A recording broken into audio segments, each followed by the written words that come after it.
Jesus said to his disciples, "About that day and hour no one knows, neither the angels of heaven nor the Son, but only the Father.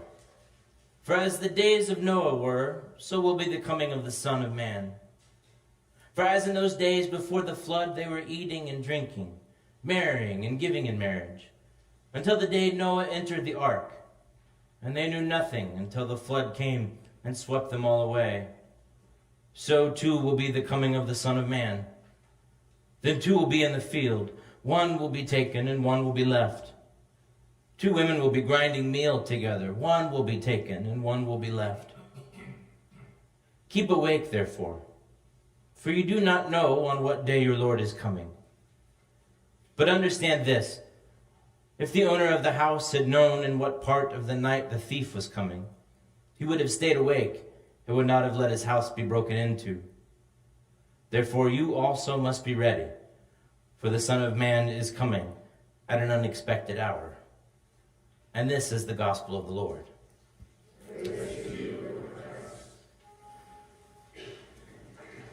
It was 1871 when Horatio Spafford's fortunes began to change.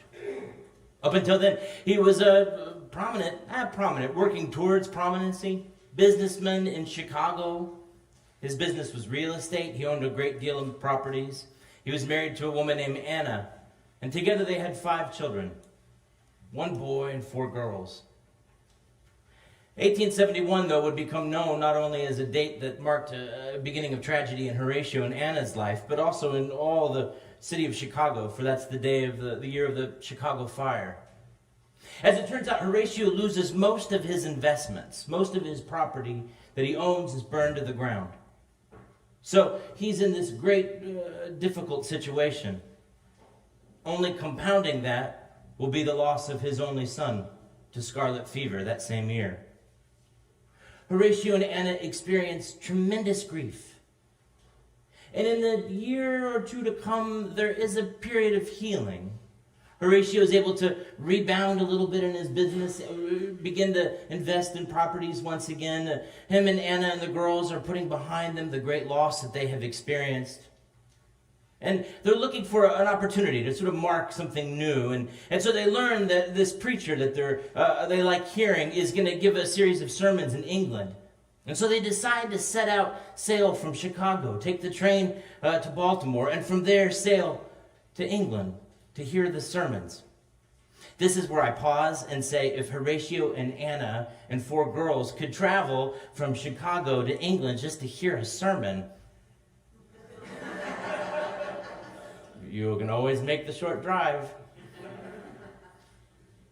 Horatio and Anna are getting everything ready. They've got the girls. They get to the train, and the day before they get to the train, Horatio gets word that there's a business deal that he needs to kind of stick around for. And so he tells Anna, he says, why don't you just take the girls ahead? You bought the ticket. I'll get a voucher to come a couple days later. I don't want you to miss the sermons. So Anna and the girls leave Horatio behind, and they set out for England. It's a period of time not long after that, on November 22nd, the week that we shared, that Horatio's assistant runs into his office and in a fit of panic tells him the news.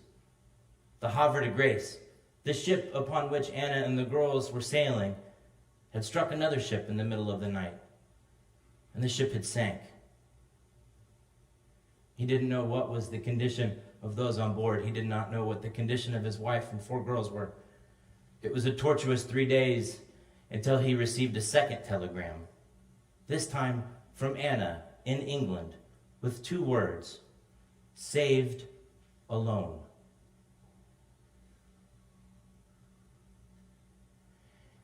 Today, we begin the season of Advent. Advent is a particularly rich time. It's my favorite season of the year. But this becomes your annual reminder that Advent is not the season of pre-Christmas. Now that's hard to sort of fight against because the world outside is going to tell us that it's pre-Christmas. And I must admit, I'm not such a Scrooge that I don't cave into that a little bit. I have been listening to Christmas music for like 3 weeks now. So So the season is upon me just as much as upon you. But nevertheless, the season of Advent exists to remind us not only that Christ came among us in the incarnation, a particularly meaningful idea that we will remember in the 12 days of Christmas, but rather that Christ will also come again. And we know this, right? If I said to you, Christ has died, Christ is risen, you can say back to me, so it's in there. You know this. And it finds its way in our theology throughout the year, especially today. That hymn, "Lo, he comes with clouds descending," folks, that's about the second coming, not the first. So we are already beginning to make beautiful the idea of Christ's second coming. When we celebrate the Eucharist, we will use prayer B. And prayer B, I love for Advent because of that phrase that always catches my ear that says, in these last days, you sent your only begotten Son. What do you mean the last days?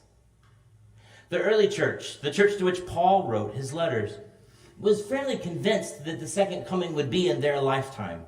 They genuinely believed that. In fact, there's a panic in the community in Thessalonica, to which Paul writes the letter to the Thessalonians. There's a certain panic there about people who are dying in the community, and they're dying before Christ's second coming. And what will happen to them? Have they missed out on that? And Paul tells them, hold on, keep the faith, keep the faith. It'll come, it'll come. Now, 2,000 years later, I would say that maybe we've settled into the idea that it won't happen in our lifetime. Again, we live in a world that prepares for this, right? Think of all the things that you have thought about to help you in the years to come. Insurance, investments, life insurance, plans for even what happened when you die. Imagine all of that being upended in these last days when Christ comes again. And it may be during our time. It may be. And so we begin to prepare ourselves for that idea in the season of Advent, that just as Christ came among us, he will come again. And we will, as the preface says in the Eucharistic prayer, stand without shame or fear to behold his appearing. But the readings of Advent, especially in the first Sunday of Advent, they wouldn't leave you with a sense of joy necessarily. That reading that we have from Matthew's Gospel, the lesson that Jesus gives us, what are the images that Jesus gives to describe the second coming? We have the flood, but he gives it from the perspective of those who drowned. We have the image of the two women grinding meal and evaporating, a worker in the field disappearing, this kind of rapture image. And then he gives us the image of a thief coming in the night. I would say that all of those images give us a sense of foreboding, and not like the good kind, right? A sense of terror in that, isn't there?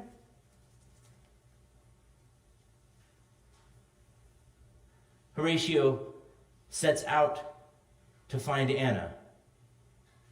He takes a ship and he goes on the same route. He's right behind her as soon as he can get there. He wants to find her, to reunite with her, to care for her.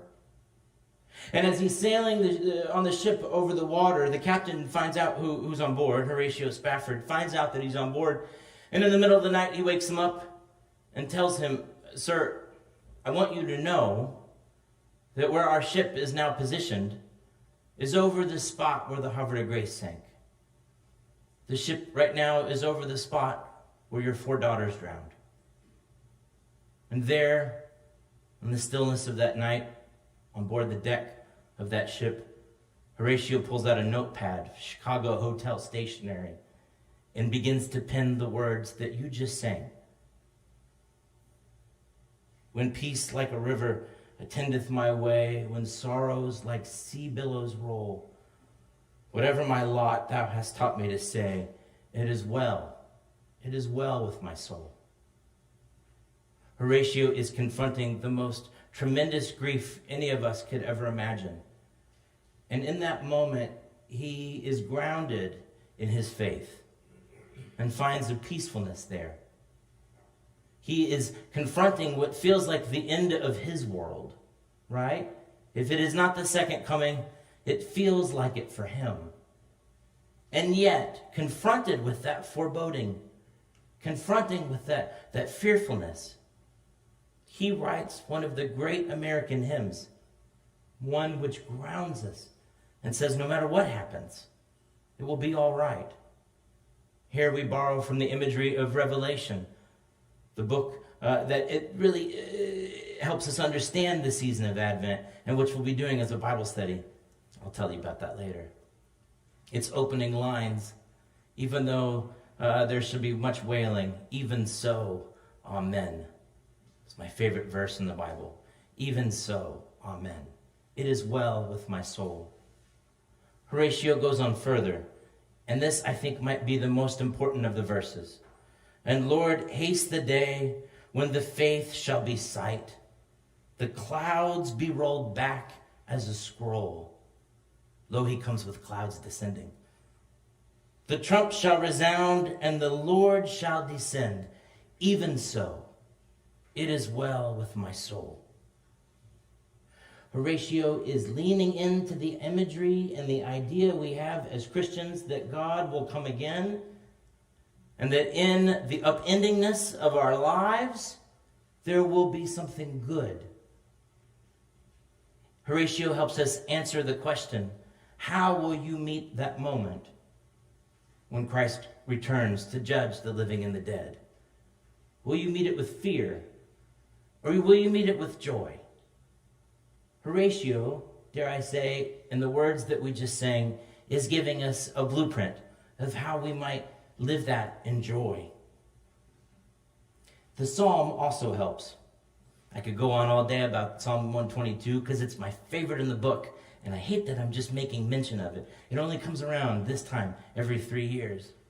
But it is an image, we call one of the Psalms of Ascent, of the tribes coming into Jerusalem, being reunited, all the differences that set them apart, all now being set aside as they come together. And we pray for peace within its towers. What does that mean? That the watchmen that keep watch have nothing to keep watch for there is nothing to threaten this city anymore. It is now a new Jerusalem, at peace and unity with itself. And so the image we have is calling us to come in, not into the old Jerusalem, but into the new Jerusalem. We borrow this image, the Psalm 122, in the season of Advent, to remind us of the day then we will all be brought into that new Jerusalem. And when God calls us into that city, we will be glad that they said unto me, we shall go to the house of the Lord. O Jerusalem, a city that was built to be at peace and unity with itself, to which the tribes go up. Pray for the peace of Jerusalem. May they prosper who love you. The psalm and the hymn help us understand how we can meet that very real truth of Christ's second coming, and do so with gladness and joy. That's what Horatio and Anna do. You see, they go back to Chicago, and they tell their church community, we have been through the most incredible pain and loss. And we kind of feel like the world might be ending. Their church, you should know, fails to meet the moment. They tell Horatio and Anna, we also think like the world is ending. At least your world is ending. God is doing something dangerous with you to punish you.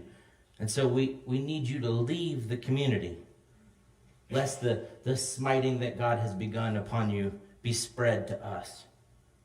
Horatio and Anna, for their part, say, well, that's fine, actually, because we think the world is ending. And we think if the world is ending, then we ought to get to doing holy work so that when Christ comes again, he will see us doing that work. He'll see us laying the groundwork for the salvation to come. And so Horatio and Anna, they tell this to the church. Oh, can you imagine this vestry meeting? Can you imagine this annual meeting? The drama. They get all this there in the church, and they say, we're heading to Jerusalem. And one by one, a couple families, not many, pop up and say, we'll come with you. We'll come with you. 13 of them in all set out, and they go to Jerusalem. Others will join. Eventually, Swedes will come down and be part of this movement that will be known as the American Colony Movement at a time when there was no particular regularness to pilgrimage. When the idea of going from Chicago to Jerusalem was a rather bold, terrifying idea. You weren't necessarily sure you were going to make it back. They go. And they begin the work of serving that community. They say that if Christ is coming again, when he comes over the Mount of Olives, we want him to see us feeding the hungry and caring for the sick and educating the poor. We want him to see us doing the work that he has called us to do. This eventually morphs a little bit as their daughter, they have 3 more children after all that. Their daughter Bertha sort of takes up the mantle. And in 1925, she starts what will be known as the Spafford Children's Center. The community grows, and so they buy a property, the old Pasha's residence in East Jerusalem. For those who've been with me, this is the American Colony Hotel. And the property that they keep in the old city, that becomes the Spafford Children's Center. And here they will heal and educate and care for the most vulnerable in that city. My friends, that work still is underway today as the Spafford Children's Center nears its 100th anniversary, a hallmark I know this community appreciates. Its work continues, and it served 1,200 students, children this year. 1,200. Many of them through programs of remedial education, but more and more through programs of trauma therapy to make sure that the children who experience great grief in that place would not feel that all is lost, but echo the words that Horatio wrote, it is well with my soul. They have the words inscribed to that hymn on the walls. The children learn it in English. It is well with my soul. I'm humbled to serve on the board of that small body that serves that center and serve as its American president. And I'm also particularly proud of this parish for all that you have done to support this work. This year alone, through the generosity that has surprised me, many of you have come up and said, how can I help? Together we have raised over $24,000 for the work of the Spafford Children's Center. I share this to you, one, to thank you. Thank you also for letting me go there and do work with them. But all the more to tell you that through your generosity, you have begun to write a 5th verse in the great hymn that Horatio penned. And in a sense, you are grafting the ministry of this parish onto the ministry that Horatio begins, one that draws the world towards the reminding and the realization that Christ will come again, and when he does, it will be okay. And when he does, he should find us at work so that our souls might rejoice. My work with that center helps me remember that Christ will come again. And in my own small part, I want to be there when he does to say, look what we're doing. Look what we're doing together. It helps me tremendously. My challenge to you this season of Advent is to find the thing that will help ground you in that very truth that Christ will come again. Without it, we are prone to think we are in this world on our own. With it, we are reminded that Christ will complete whatever we cannot finish in this life. And when we have that truth in our hearts, then when that day comes, we will echo the words of that great psalm. I was glad, not fearful, not overwhelmed. I was glad when they said to me, let us go to the house of the Lord.